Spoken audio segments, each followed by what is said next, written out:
أعوذ بالله من الشيطان الرجيم. Bismillah ar-Rahman ar-Rahim. Assalamu alaikum wa rahmatullahi wa barakatuhu to all of our viewers at home. You're joining us today on our 6th day of the AMSA Freshers Week. Today we have with us Tahir Nasser Sb, who's part of the Tabligh team for the Ahmadiyya Jamaat and is also working with Rational Religion. He's also a doctor in A&E. So Tahir Sb, assalamu alaikum, how are you? Assalamu alaikum warahmatullahi wabarakatuh. Very well, thank you. My older brother's the doctor in A&E. I'm the doctor. Oh, sorry. Yeah, no worries. Okay. But you are still a doctor though? Yeah. Okay, that's fine. So today we're just going to be talking about how we can kind of preach Islam Ahmadiyya, in particular in the context of, universities. So Tahir Sab, over to you. Assalamu alaikum. So when I was in university, I left university 6 years ago. I was in university from 2008 to 2014 at UCL. And we started doing kind of Tabligh activities in university with about 2009 to 2010. And then subsequent to that, the Umar Tulaba in the UK started up AMSAs. And the UCL was the first AMSA where I was. And rapidly we expanded. And by the time I left, we had, I think, 13 AMSAs across the country. AMSAs prior to then had occurred about 15 years or 20 years, in fact, earlier than that, but they had kind of died out. And so when we started up again, it became fresh again. And I served as the AMSA president for the UK for 2 years, followed by 2 successive other people. I think now we're on the 4th person since then. And alhamdulillah, I'm glad to see that it hasn't died out as it did in the first time. I think partly that's because the Jamaat has, the AMSA is now very well integrated into the Jamaat structure, which is a very positive thing. In terms of how to preach Islam Ahmadiyya at the universities, the honest answer is that it's actually, you have to remember, I think, what our duty is. Our duty is not to convince anyone. Our duty is to convey the message. To convey the message, we have to understand the message so that when any objections are raised, we can answer those objections. And that's the first aspect of Tabligh, okay? And actually, that's the easy aspect. There are lots and lots of people who have lots and lots of knowledge and who are very good speakers and who are very eloquent and persuasive, who may only get 1 or 2 bets in their entire lives. The second aspect of Tabligh is actually having a true heartfelt pain for your fellow human beings. And that is something that if you do not have it naturally, then you should pray for it and Allah will give it to you. And it is only out of that heartfelt pain, where you need to have that heartfelt pain reach such a degree that your prayers become really very intense for people and consistent and intense. And this is not an easy thing to do, but this is actually the essential requirement for successful Tabligh. Otherwise, it's quite easy to convey the message in terms of going out there and just speaking to people. Even that, though, people have issues with. And I think the issue people have with so there are 2 aspects I've highlighted. There's the first aspect, which is about knowledge, and which is about confidence, and which is about speaking, and which is about all those other things, which are very material and worldly things in a sense.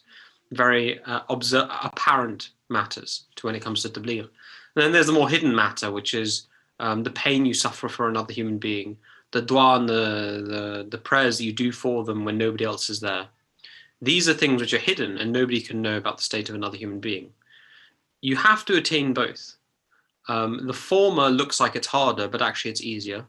And the latter is harder and it's more rare.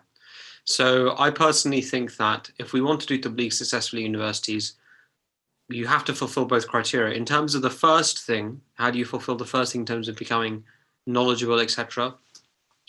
I personally think that the key to it is reading the books of the Promised Messiah.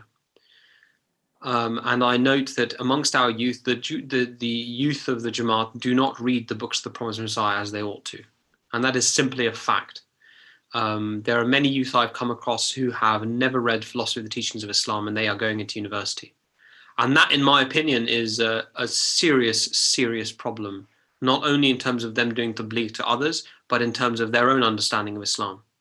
I do not see how anybody in this age, being an Ahmadi, can be truly attached to the promised Messiah without having read his works. So I personally think that it's absolutely necessary to read his writing. And in terms of becoming passionate for conveying the message to other people and seeing their spiritual plight and recognizing their need and the fact that you have the answer to that, the root of that is also in reading the books of the promised Messiah, because only by reading his works do you become inspired and you realize what a treasure you have in your own family and in your own household of his books and in the Jamaat. And only when you realize what a treasure you have and how much other people are lacking it and how they are seeking it in 1,000 different ways through every action that they take, then you realize that you have to give them this message. And if you don't, you're the worst person ever.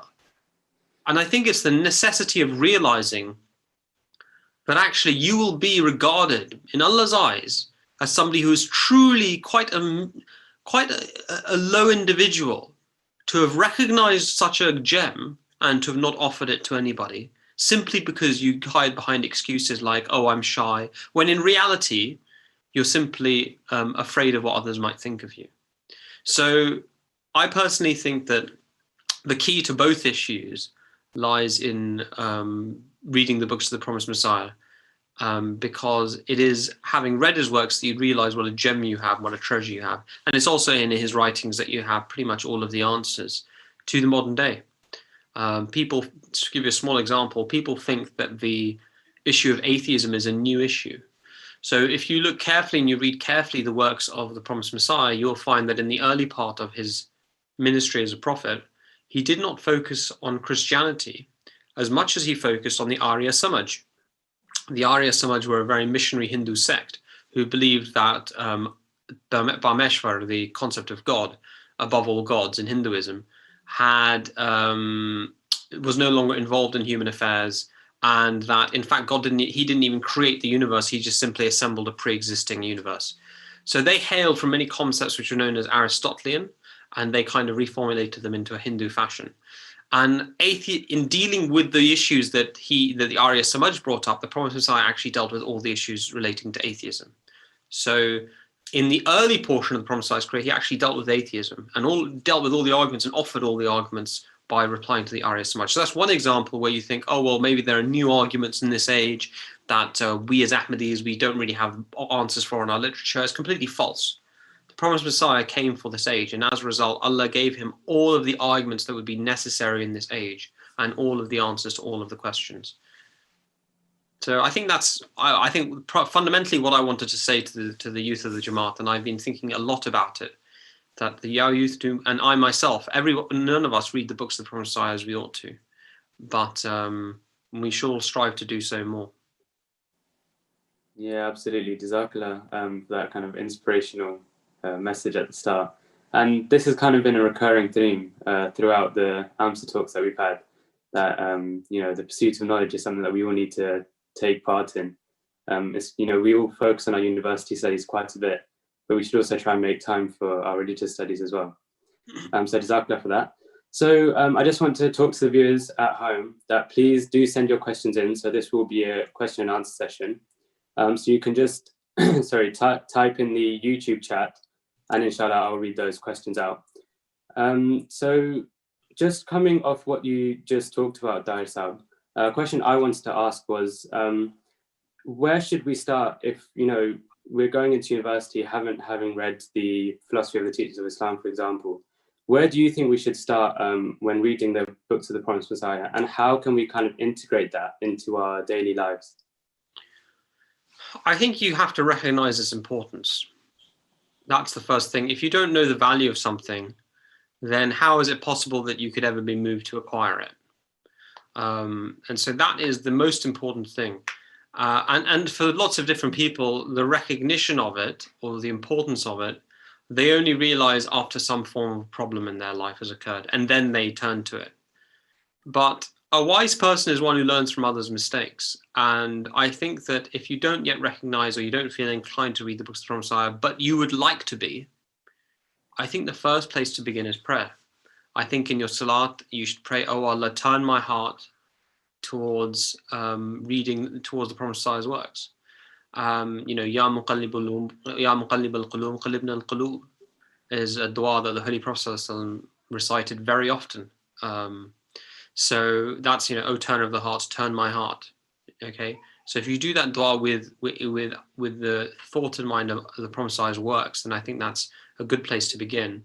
I also think that in terms of integrating it into your life, a good place to start, a really good place to start with the Prophet Messiah's writing is actually, people might say philosophy, teaching of Islam, etc. A really good place to start, I think, is with the book Ahmed the Guided One by Ian Adamson. And the reason I say that is because it's actually a biography. So it's not something that the Promised Messiah wrote, but it gives you a very holistic picture of his life. And it makes you realize by reading that book that he was a true prophet of God. And in fact, a lot of that book consists of extracts taken from interviews that Ian Adamson had with the fourth Khalifa. So actually, a large portion of that book is the fourth Khalifa's narration. So about the Promised Messiah's life. Okay, so that really gives you an insight into how wonderful that book is. And I know individuals who have become Ahmadi by reading that book, because they thought to themselves, a person who has a life like this could not be false. And a biography is always a great place to start because it's not heavy, because it's about a person's life. And so beginning with the Promised Messiah's life is very important. I think every Ahmadi should begin by understanding his life and what he went through. And the book is great because it gives you a very holistic view. It goes through all the doctrines of Ahmadiyyat. It goes through all the major events in his life. It goes through all of his major prophecies and their fulfillment. It goes through the foundation of the Jamaat. It goes through Khilafat. It goes through pretty much everything. So that's a great place to start in my view. Jazakallah for that answer. So we have in our first question now. So if I just read that out to you. So which book, apart from Sarma Chashme Arya, would you recommend on the topic of atheism and Arya Samaj? Well, I'd say it's Brahini Ahmadiyya, volumes 1, 2, and 3 are the classic kind of rebuttal of the Arya Samaj and the atheistic position in general. But the Arya Samaj practically don't exist anymore. In fact, they stopped existing, I think, towards the end of the Prophet Messiah's life. They're pretty much wiped out on account of his writings. So that shows how forceful his writings were. Yes, sorry. I just wanted to kind of clarify. So for those viewers at home who don't know, what were their opinions and what were their views and outlooks on that? They had many views, but in effect they were a revival of a kind of militant Hindu missionary fervor, and in particular their beliefs differed from mainstream Hindus in some regards, and I don't know all of the ways they differed in. I'm not any kind of scholar on the Hindu Arya Samaj, and there are people in our Jamaat who are. But from my understanding of it, the main thing the Prophet Messiah wrote about was in relation to their beliefs about God and their beliefs that would disrupt human lives. And in terms of their beliefs about God, they believed that Parmeshwar, who is the overarching Lord of the universe, that all matter that exists, everything that exists in the universe, actually it's pre-existent, it's eternal. And therefore matter did not actually come about by God creating it. He's not a creator. All he was an assembler of the different blocks of nature into their current form. So he demonstrated the philosophical failure of that concept. He also demonstrated that and talked a lot about how if you believe in such a God who didn't even create you, then in fact, why should you obey him at all? He has no right over you for you to obey him because you didn't come from him. You were pre-existent. He simply assembled you into a new form. The second thing he talked about was the notion that nirvana, that you should be granted, because the concept of nirvana in Hinduism generally is that you go through cycles of reincarnation, and ultimately once you attain nirvana, you escape the cycle of reincarnation, and that for an unspecified period of time you're in a state of nirvana before you're thrown back into the cycle of death and life, etc. And he spoke about how this is a very uncharitable God, and how this contrasts with the Islamic conception of God, who is so merciful that one, he created you in the first place, provided you with your needs, is Rahman, rewards you for his actions, your actions Rahim, and then ultimately gives you a permanent abode. And that after the first death, you do not suffer further deaths. And after attaining nirvana, you're not thrown out of it. Which in itself makes no sense, because how can you unknow something you already know? For that to happen, God would have to destroy you and create a new being, because a human being is nothing other than, in a sense, the human soul is a collection of realizations and knowledge. So the Prophet basically explained that this is the picture of a God who is completely uncharitable and does not reflect what we see in nature, and also does not reflect the attributes, the best attributes. It's not Alhamdulillah. This is not the picture of a God who is worthy of all praise. So he contrasted that with the concept of God in general. And then he finally also talked about certain social practices among the Hindus of the time, which the Hindu Arya Samaj espoused, which were quite shameless and would result in significant disruption to people's lives. Absolutely, Jazakallah. So another question that we have in is that we have learned this week from other talks, an important way to approach the Tabligh is to focus on areas of interest among our friends and colleagues. So what common topics or areas of interest have you come across amongst your friends when you did the Tabligh during university? I mean, areas of interest is one way of putting it, but really, I don't think that's actually the answer to the question, the answer to how you do Tabligh. I think a better way of formulating, and areas of interest is a good place to start. I'm not saying it's not. It's, it says in the Quran, come together on that which is common. Oh, say, O people of the book, that some of us, we have the concept. I can't remember the exact words, but this concept, we have the same concept of the unity of God, and some of us worship not other gods beside Allah, etc. So the Quran itself tells you to begin where there is a commonality, and that is to establish a primary relationship with people. But actually, I would say that the way to do Tabligh is to recognize that everybody has a problem in their life. And everybody has, and the nature of that problem is in actual fact what you need to get to the heart of. And you have to solve their problem for them, okay? And you have to do so through the teachings of Islam. Now, if you take those three things, everybody has a problem, you have to solve their problem, you have to do it through Islam. That is how you do Tabligh, okay? Some people's problem you might think to be trivial, and you might not even see how it relates to Islam. And the answer is that sometimes it doesn't. Sometimes people have social issues. They don't have a theological issue. They have no need, they feel like they have no need for God. If somebody feels like he has no need for God, he doesn't have any kind of theological or philosophical problems, you're going to start talking about the death of Jesus to him. It's going to be nothing. It's irrelevant to him. He might have a problem to do with the fact that he's estranged from his father. He might have a problem to do with the fact that he loses his temper too often. He might have a problem to do with the fact that he's addicted to something. He might have a problem to do with the fact that he's struggling in his studies. Very common, he's struggling in his studies. Now, what are you going to do? You're going to come along and start reciting verses of the Quran to him? His problem, his main problem in his life and in the back of his mind is, I've got a problem with my studies. The question is, how do you now address that problem? The fundamental thing to do is be kind to him. Okay? So Hazrat Ibrahim was asked Allah this very question. He said, oh Allah, show me how you give, Rabbi arini haqa'iq al-sha'i. Show me how you bring things to life, right? And Allah said, do you not believe? And he said, no, I believe, but I don't know, Rabbi arini haqa'iq al-sha'i. I'm not sure if that's the correct law, actually. Somebody should check that. But I think it might be. And he said, oh Allah, show me how you give life to the dead. Now, people often think that Hazrat Ibrahim was there saying that, I want to see how you will raise the dead after life. That's not what Hazrat Ibrahim was asking.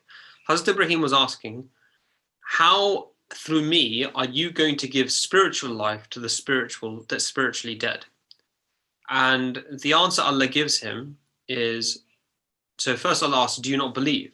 In other words, I promised you that I will raise people to spiritual life through you. So do you not believe in my promise? And Hazrat Ibrahim says, no, I believe, but only so that I may be satisfied in my heart. In other words, I want to know how it will happen. Okay? And so Allah told him, take 4 birds and make them attached to you. In other words, develop a relationship with these birds. Just like when you have a pet and the pet becomes attached to you, like a dog or a cat, such that the pet loves you and follows you around. Do this with 4 birds, okay? And then take each of those 4 birds and put them on a mountain or separate mountains. Put them on some mountains far away. And then call them and they will come to you in haste. So what does that mean?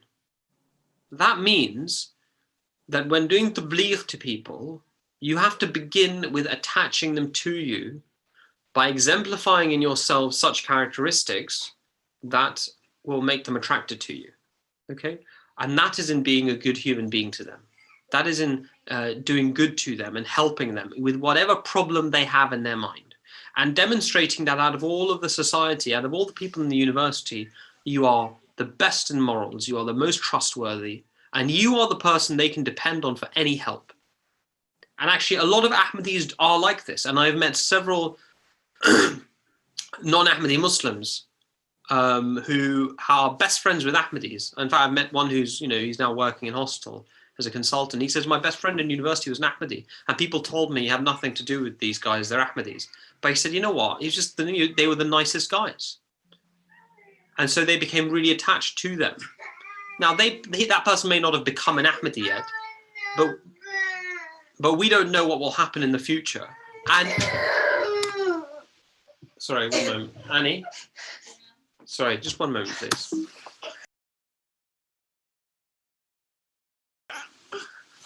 So we don't know what will happen in the future, actually, with them. So this is like one of those Zoom calls. You'll be able to clip this out, won't you, and put it on the news. So, the point is that you should be good to people, not just so that they may become Ahmadi. You should be good to them anyway. And you should hope for them that they achieve the best. And you have to demonstrate that they are actually, that you have the best morals. And by attaching themselves to you like that, you can then, they will then see that you may have something to offer that they don't have. And that process will then happen naturally. So I think that's the most important thing, is you have to exemplify in yourself the best behavior. You have to recognize that everybody has a problem in their life, okay? And then when you develop a relationship with them, it'll become quite obvious that you will have that solution to their problem, because you will tell them. Right, yeah, absolutely. Jazakallah for that answer. So the next question that we have in is, how should you handle aggressive comments about the Jamaat from other Muslims?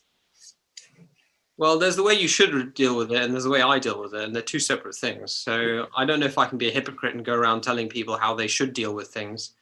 The Quran says, when the ignorant address the servants of the gracious God, they reply with peace. And that should be the overriding principle, which will demonstrate the superiority of your moral position. And people who are standing by and watching, they will see that this person has a higher standard than those who are rude and those who are, insulting, etc. That said, and that should be the overriding principle, you should not let allegations against the Jamaat go unanswered, okay? And against the promised Messiah go unanswered. And so you should know your faith strongly, and you should be confident in your faith. I personally used to go to the Jummah namaz of the UCL ISOC community, and I would stand outside and leaflet them as they left Jummah, telling them about the promised Messiah. And I got a lot of wayward stares, and people would gather around me and start being a bit rude at times. And you could argue that it wasn't appropriate to go to their Jummah, but at the end of the day, that's where they all were once a week. So that was the best place to catch them. But so you shouldn't, you should never do that. If at UCL we had a very friendly relationship we had somewhat of a friendly relationship with some people. So, I was never in fear for myself for doing that. At some universities, you might be in fear of doing that. And those places, you should not put yourself in danger. But I think Ahmadis have to be bold. And I think Ahmadis have to be, to some degree, fearless. You can't get your message out if you're going to cower behind every single problem and every single issue that raises its head. And our brothers in Pakistan, they are in a country where they cannot even express their faith in the most basic fashion. And so what a tragedy it would be that we would not take into account and not make use of the liberties that our country has afforded us in spreading our faith for fear, when we have nothing to fear. Yeah, Jazakallah. So kind of segueing off that, so if we come on to allegations that are raised against Islam Ahmadiyyat, can we talk about the Muhammadi Begum prophecy? So, this is just one of the allegations that some people may raise. So what was it? What was the allegation that was raised, and what is the answer to it?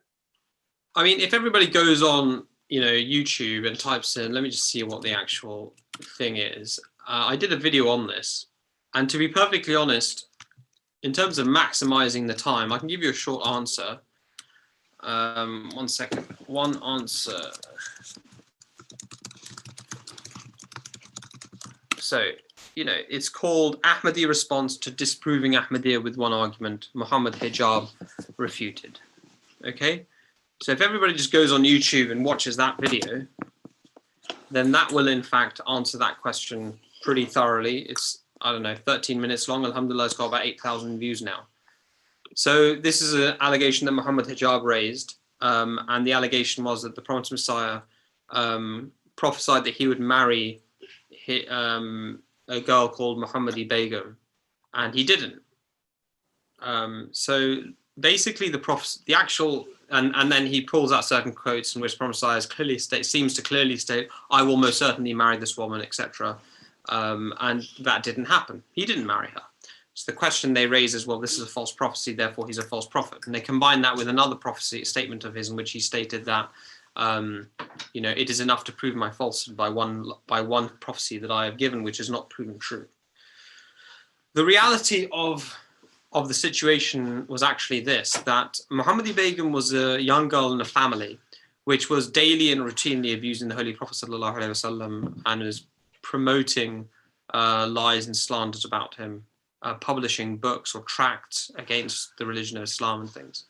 And they were actually part of the Promised Messiah's extended family. Let me just close the door. Honey?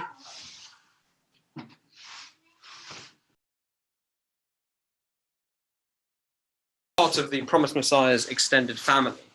And the consequence of that was that the Promised Messiah was deeply hurt that any part of his own family should be so virulently against the Holy Prophet ﷺ.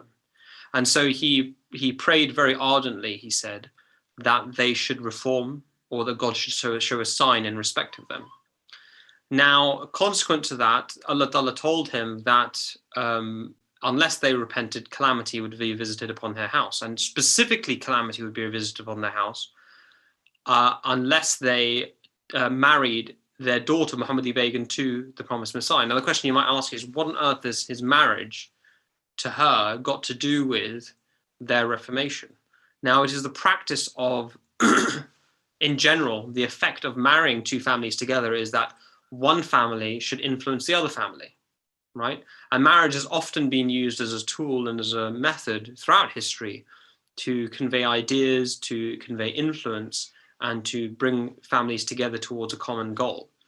And so the purpose of the Promised Messiah marrying Muhammadi Begum wasn't because he wanted to marry Muhammadi Begum. Okay, he had spent most of his youth unmarried, right? After his first marriage ended, he spent until he was over 40 years old unmarried. This was not a man who was interested in marriage because he was interested in, God forbid, young women, etc. So the purpose of marrying him, in fact, in the statement of Allah, the revelation given to him, it was explicitly stated, they should marry their daughter to you so that they may obtain, this is a direct quote, so that they may obtain light from your light. That was the point of it, that they spiritually should be reformed through marriage. And Allah said that if they don't follow this and marry their daughter to you, then their father, the father of the family, will die. And then if they marry that girl within a stipulated time period, then if they don't marry that girl to another man, then that married man will actually die as well within a stipulated time period, and that generally calamity would befall their household. And I go through in the video how, to cut a long story short, firstly, the brother of Muhammadi Begum's father, so her uncle, died.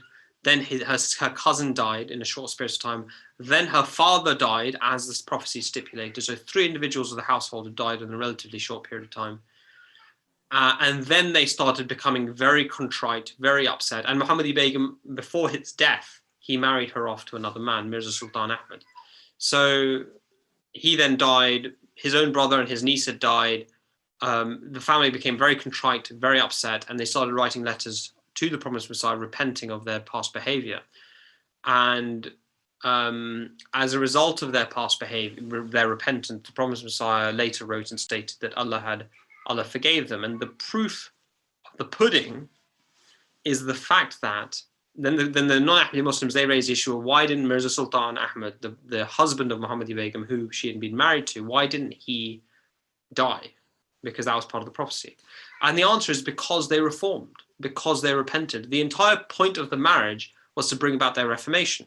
Now you might ask yourself, well, what is the proof of their reformation, other than the promised Messiah's words that they reformed and sent all these letters to him? Well, the proof of it is that Muhammadi Begum's own children became Ahmadi. Now, how is it possible that a person raised in a household in which ill is being spoken of against the promised Messiah, that they should themselves become the promised Messiah's followers? That's an impossibility. And in fact, I go through in my video a whole list, huge list, of the family members of Muhammadi Begum who all became Ahmadi. Large numbers of their family, and those who didn't become Ahmadi held a very good opinion of the promised Messiah and refrained from their abusive conduct towards the Holy Prophet ﷺ. So the prophecy was fulfilled quite magnificently, because the point of it was so that they may obtain light from your light. And in spiritual terminology, in fact, a follower is described as a wife. Now, this may seem as like a very abstruse, subtle interpretation. It's not necessary to understand this point for the point of the actual prophecy, but it is an aspect of it, which is that a follower is described as a wife in religious terminology, which is why Hazrat Isa, for example, had the prophecy of the 12 virgins and the bridegroom coming, and such prophecies like that, or the king and his son's wedding, right? These are all metaphors that Hazrat Isa used to also describe this. Jazakallah. So the next question that we have in is, how can we explain the Ahmadi understanding of Khatamun Nabiyyin to non-Ahmadis? Now, I think this is quite a large topic, so if I can just tweak that a little bit. But what's the kind of easiest way for our students to explain it? Or maybe there's one argument in particular that, particularly resonates with you. What would that be? I think the key issue there is that you have to understand that the topic of Khatm al-Nubuwwah is in actual fact related to the key question. Is in actual fact related to the key question of the need for prophethood. Okay, so once you demonstrate the need for prophethood, okay, that is the most important aspect of all of this.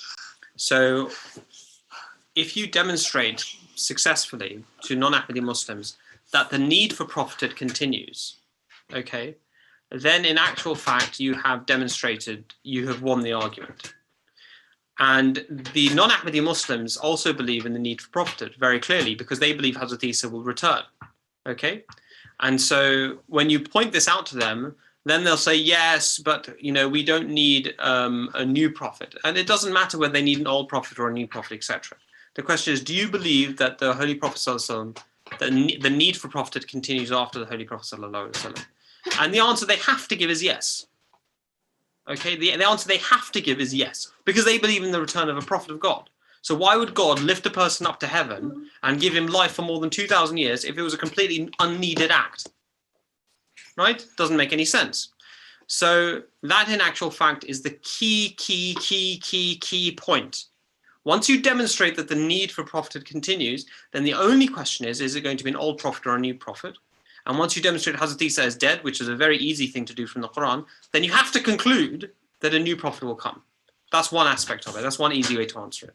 The second easy way to answer it is this, is that they often raise the issue about Hazrat Isa, well, he's an old prophet, he's not a new prophet, but they never address the issue of the Imam Mahdi, because they believe that the Imam Mahdi will be a separate person, separate to Hazrat Isa. So the question you have to ask them is, what are the characteristics of the Imam Mahdi that differ from that of a prophet? Okay, they believe in fact that he will lead Hazrat Isa in namaz, that he will be the Imam of Hazrat Isa, that he will be the Imam of a prophet of God, that he will be the Imam Mahdi, therefore he will be guided by God. The Mahdi means to be guided, so he'll be guided directly by God. Okay, will it be incumbent? Will it be compulsory for every Muslim to believe in him? Yes, it will be. It's not compulsory to believe in anybody who's not a prophet. There's no article of faith in Islam that requires you to believe in anybody who's not a prophet. There's no mujaddid. If you don't believe in a mujaddid, that doesn't put you outside the pale of Islam. Right? It may not be a wise thing for you to do in Allah's eyes, does not make you a non-Muslim in the terms of the criteria of Islam and Iman. So, but yet, with respect to the Imam Mahdi, all Sunni Muslims, all Shia Muslims are fully agreed. You cannot. It is incumbent and mandatory as part of Islam to accept him. So this is a man who's guided by God. Oh, and the last thing is he's without sin. No Muslim believes that the Imam Mahdi will be sinful. After all, how can a person be guided by God and yet be sinful? So he's an individual who's guided by God. It's compulsory for everybody to believe in him, and he's sinless. And he's leading another prophet in prayer, and he's his Imam. And yet people don't believe he's a prophet of God? At the end of the day, if it looks like a duck, walks like a duck, talks like a duck, guess what? It's a duck. Okay? So they can deny the Imam Mahdi the name of prophet, but they still ascribe to him all of the qualities of prophethood. So this is just a nonsense, therefore. It's a complete nonsense. If he behaves like a prophet, is fully a prophet, but you deny him the term prophet, then actual fact, you're actually fixing the result. You're not interested in the truth. You're just interested in your particular doctrinal position. Okay? So these are two arguments, I think, which are very important to utilize, and they demonstrate the falsity of and the truth of the Jamaat position. So just following on from that, something that's often brought up when discussing Khatm and Nubuwwat is the hadith La Nabi Abadi. So what is the true meaning of this? So I think the key point is to understand what Hazrat Aisha understood. So Hazrat Aisha said, and it's recorded in well-known hadith, and this can be found on it can be found in hadith very well known and very well established. It's Hazrat Aisha said, "Qulu anta khataman nabiyyin wa la taqulu la nabiyya ba'di." Okay, so she said, say he is the Khatam al-Nabiyyin, but do not say there is no messenger after him. There's no prophet after him. Now the question is why on earth did she understand for Muslims not to say this? Okay, and in what way did she say? By saying "Qulu Khatam al-Nabi, anta qulu Khatam al-Nabiyyin, but la taqulu la nabiyya ba'di," shows that she understood that Khatamiyyat is not the same as coming after. She said, say this, but don't say this. It means they're not the same thing. There's something in the former which is not in the latter. So the meaning of La Nabiyya Ba'di is related when you actually listen to what the Holy Prophet ﷺ said. So when did he say La Nabiyya Ba'di? There are two main instances he said La Nabiyya Ba'di. The first is he said, there is no prophet after me and my mosque is the last of the mosques.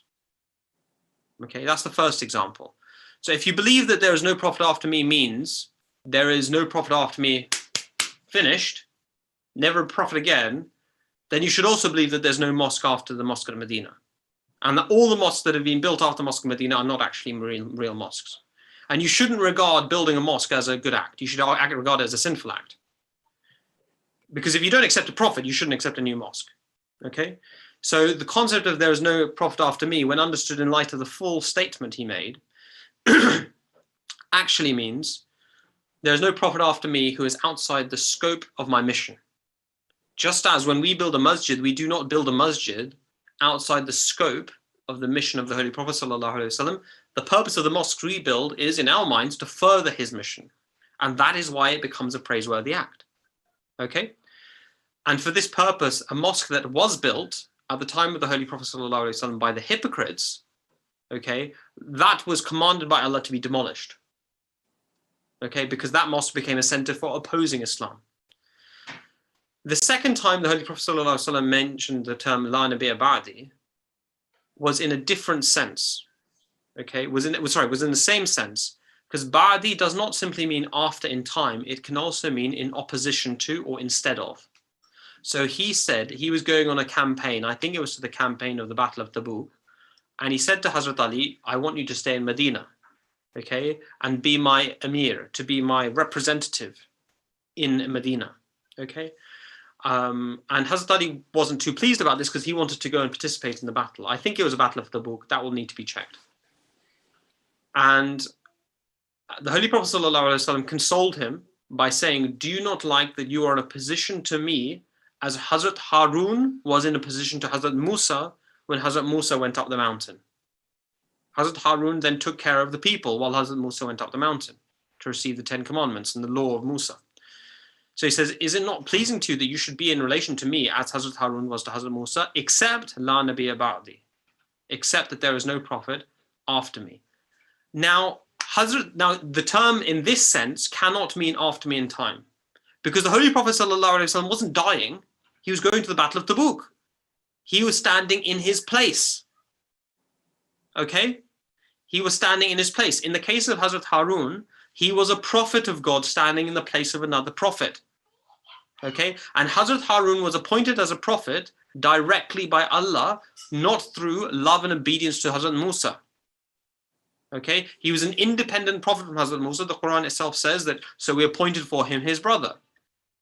Okay? So when the Holy Prophet ﷺ said, except there is no prophet after me, when comparing Hazrat Ali as Hazrat Harun to Hazrat Musa, him being Hazrat Musa, what he was saying is that you're performing the same kind of function, but one, you're not a prophet, and secondly, there's no possibility of another person who has attained his prophet independently of me standing in my place. Now, this actually supports the Ahmadiyya position, not the non-Ahmadiyya position, because it's the non-Ahmadi Muslims who believe that Hazrat Isa alayhi salam, who attained his prophethood independently of following the Holy Prophet sallallahu alayhi wasallam, will stand in his place. So the whole issue of La Nabiyya Ba'di actually supports the Jamaat. Right? It doesn't support the non-Ahmadi position because he was not using the term Ba'di in the sense of after me in time. He was using it in a different sense because the word Ba'di has two main meanings, and one of them is instead of. So for example, it says in the Quran, I can't remember the exact Arabic, but the English is, in what word after this will they believe? In other words, referring to the Quran. It doesn't mean that the Quran will finish and that they'll then others asking, well, once the Quran is finished, what word are you going to believe in after the Quran? God's asking, what word will you believe in if you reject this book instead of this book? Okay? All right. Jazakallah for that interesting discussion. So another question we had was, how do we convince people that Islam is truly a peaceful religion when they use Islamic terrorism as an argument against Islam? I think the key there is your own behavior. There's nothing more powerful than a person's individual experience, and them seeing that you are a person who is peaceful and peace-loving is the most important thing. In terms of the theory and the theology, I think the key thing to refer to is the life of the Holy Prophet ﷺ. And the key aspect of the life of the Holy Prophet ﷺ out of all of his life, is two facts. The first is the Treaty of Hudaybiyah, and the second is the fall of Makkah. Now, the Treaty of Hudaybiyah occurred in the, let me get this right, I think it was the 18th year of the prophetic call. And the fall of Makkah happened in the 20th year. At the time of the Treaty of Hudaybiyah, the Holy Prophet ﷺ had, in the battle previous to that, was the Battle of Khandaq. He had 3,000, basically soldiers. And he was fighting a Confederate army of 10,000. And at the Treaty of Hudaybiyah, I can't remember how many Muslims attended the Treaty of Hudaybiyah. I think it was about 1,500, but I can't remember. But it was not more than a few thousand, and it certainly wasn't more than 3,000. Certainly not more. I think it was about 1,500. At the fall of Makkah 2 years later, he had 10,000 believers with him. And so a simple question to be asked is, how is it after 18 years of preaching, he had amassed approximately 1,500 followers to 3,000 followers? And then in space of 2 years of peace, not being persecuted, in which the Treaty of Hudaybiyah was operational, he amassed, went up to 10,000. How is it that happened? It can only be that because the Treaty of Hudaybiyah gave people an opportunity to learn about Islam, and they were attracted by the teachings of Islam, that they then entered Islam. And then he conquered Mecca 2 years later with 10,000 people. And what did he do at the fall of Mecca? He forgave everybody. So these are two things from the Treaty of Hudaybiyah. The number of converts during a period of peace in 2 years exceeded and doubled and tripled compared to 18 years of persecution and fighting, or at least 6 years of fighting. That actually shows you the contrast in that Islam spread in time of peace. And the final thing is, I guess, to point out that the most populous Muslim country in the world, Indonesia, never had a conquering army. Okay, it was effectively conquered by traveling Sufis who converted the entire population from Buddhism to Islam. So that's a powerful testimony as well.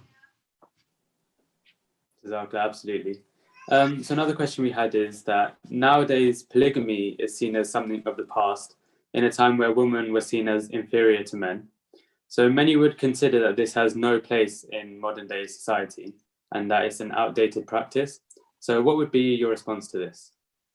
I think my response to this would be the purpose of polygamy has two aspects, and both of those aspects are timeless and they're not related to modern phenomena, whatever you want to call it, to a particular age. It's all right. And I think those two aspects are prevalent even in the 20th century. Okay, and those two aspects are as follows. The first major reason why Islam permits polygamy in the verse of polygamy, it talks about and if you fear for the orphans. Okay, that's the context in which the teaching of polygamy is given.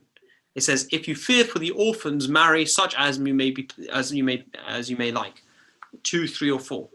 Okay, but if you fear that you may not be just in dealing with them, then marry only one. Okay. So the question of polygamy is raised in the Quran, not, oh, well, if you want to marry as many women as you want, just go ahead. No, it says, if you fear for the orphans. That's the context in which it is placed. Now, the orphans has two meanings. It can mean orphan children, okay? And the second meaning it has is unmarried women. In the Arabic, it can also mean unmarried women, okay? So the question you have to ask yourself is, in what context does orphans large number of orphans and large number of unmarried women occur? It is in the context of war, okay? And the reason is that when you get a large number of people who are women, you have a serious war, what happens is a large number of men die. The consequence of that is you get massive gender imbalance. And when you get massive gender imbalance, you have societies in which married couples are under continuous threat because unmarried women who have their own very legitimate needs are in much greater number than the men. And so the number of affairs goes up and these matters get out of hand. And as a result, a whole generation of children are born out of wedlock. And the consequence of being born out of wedlock is that you cannot necessarily see anything in your own origin and in your own creation as like a sinful thing, because it becomes normalized for you. And so when that behavior becomes normalized, then that leads to the breakdown of the institution of marriage in general in society. And actually, that's exactly what happened in the 20th century. So people wonder, why is it that the sexual revolution happened in the 1950s when it did? So they don't realize there was actually a mini sexual revolution in the 1920s. But it didn't take off. They kind of took off among rich circles and then died off. And then World War II happened. So in the beginning of the 20th century, you had two major wars and the Spanish flu. And so the consequence of it was that you have massive depletion of the numbers of men. And so that particularly happened in Germany and France. And that is where, in actual fact, the hippie revolution began in Germany, actually, post-World War II. So, that is highly related to the question of polygamy. And in Islam, it seeks to effectively protect the institution of marriage. Why? Because the institution of marriage is for the protection of women. The institution of marriage isn't really for protection of men. Actually, it's women who benefit from the institution of marriage. And it's women who suffer when you remove the institution of marriage. And the reason is because what is marriage? It is a contract which keeps men bound to their obligations of providing for children that are born out of a sexual relationship. That's fundamentally what it is. And so when you then therefore make men non-accountable for the consequence of a sexual relationship through promoting sex outside of marriage, who suffers? It's women who suffer. It's not men who suffer. They're off, right? They meet another lady, okay? They're not suffering.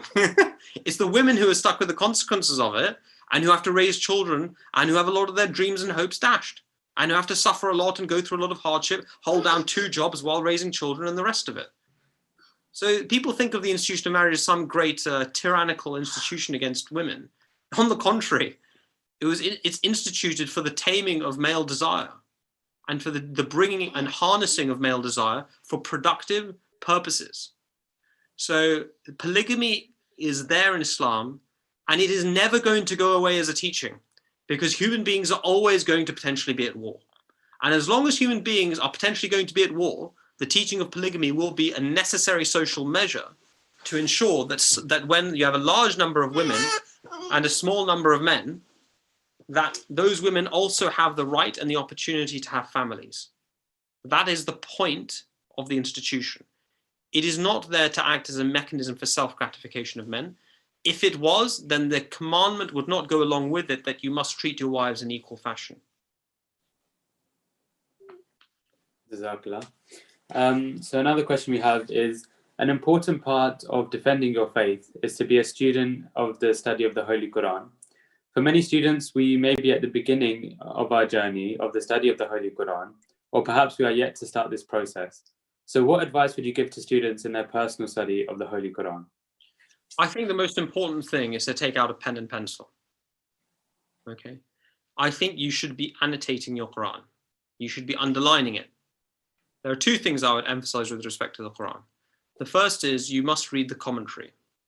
The way to do that is you begin with the short commentary, okay?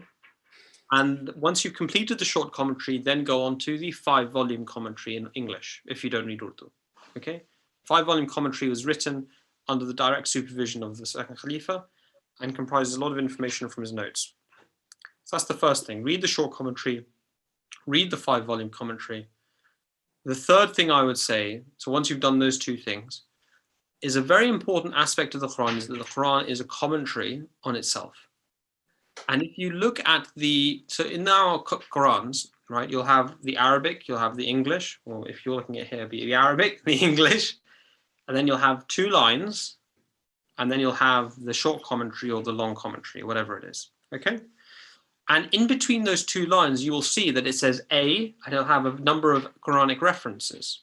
Now, for the first 5, 6 years, 7 years of me reading the Quran, I missed those. I didn't realize what they were. And a lot of people don't realize what they are still. So open your Quran up, look at those references, and you'll see that they relate to A, B, C, etc. Okay? And what they are is actually the Quran. It's the note from the notes of the second Khalifa, where the second Khalifa was correlating certain verses with other verses in the Quran. And so when you read that and you see those underneath on every single page, 5, 6, sometimes 10 references, where the second Khalifa has annotated in his own notes, this verse is related to this other verse in the Quran. Remember, he didn't have an internet database. He didn't have a search term.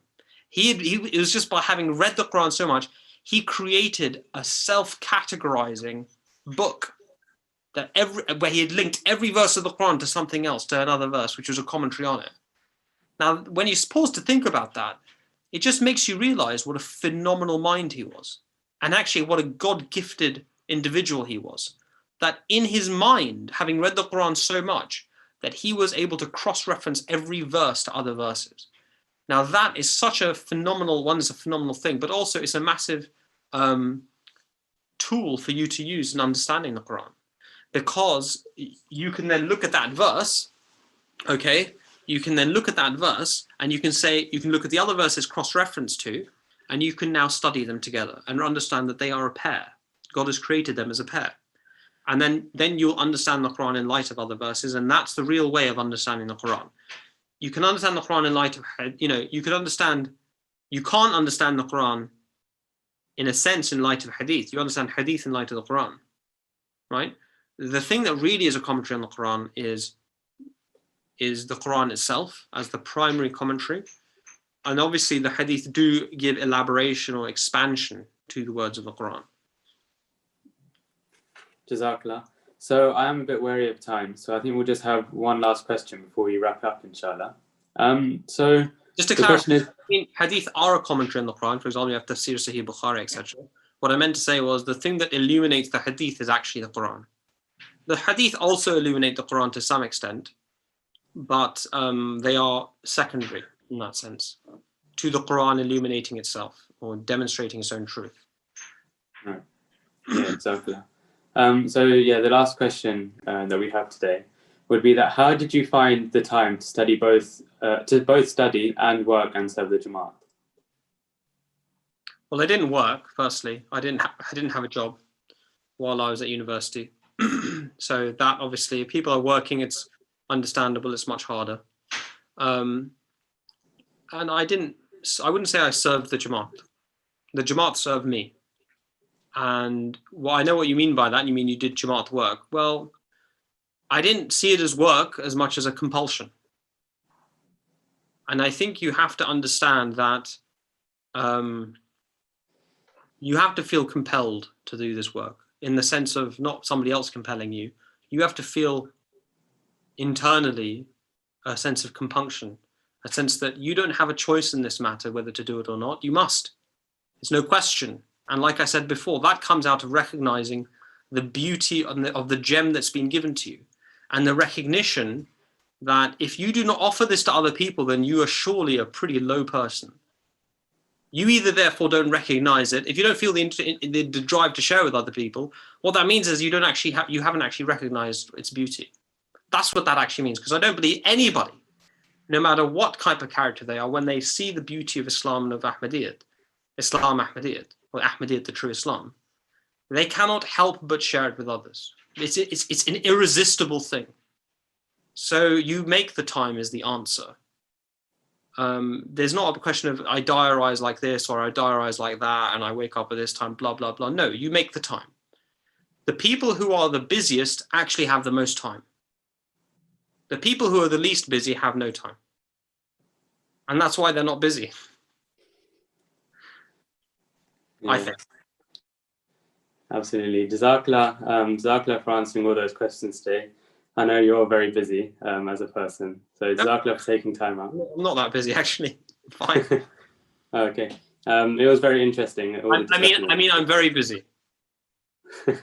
In light of what I've said, who knows? Absolutely. Look at the person who's the most busy in the world. It's Hazur. But he still finds the time to speak to how many people every day?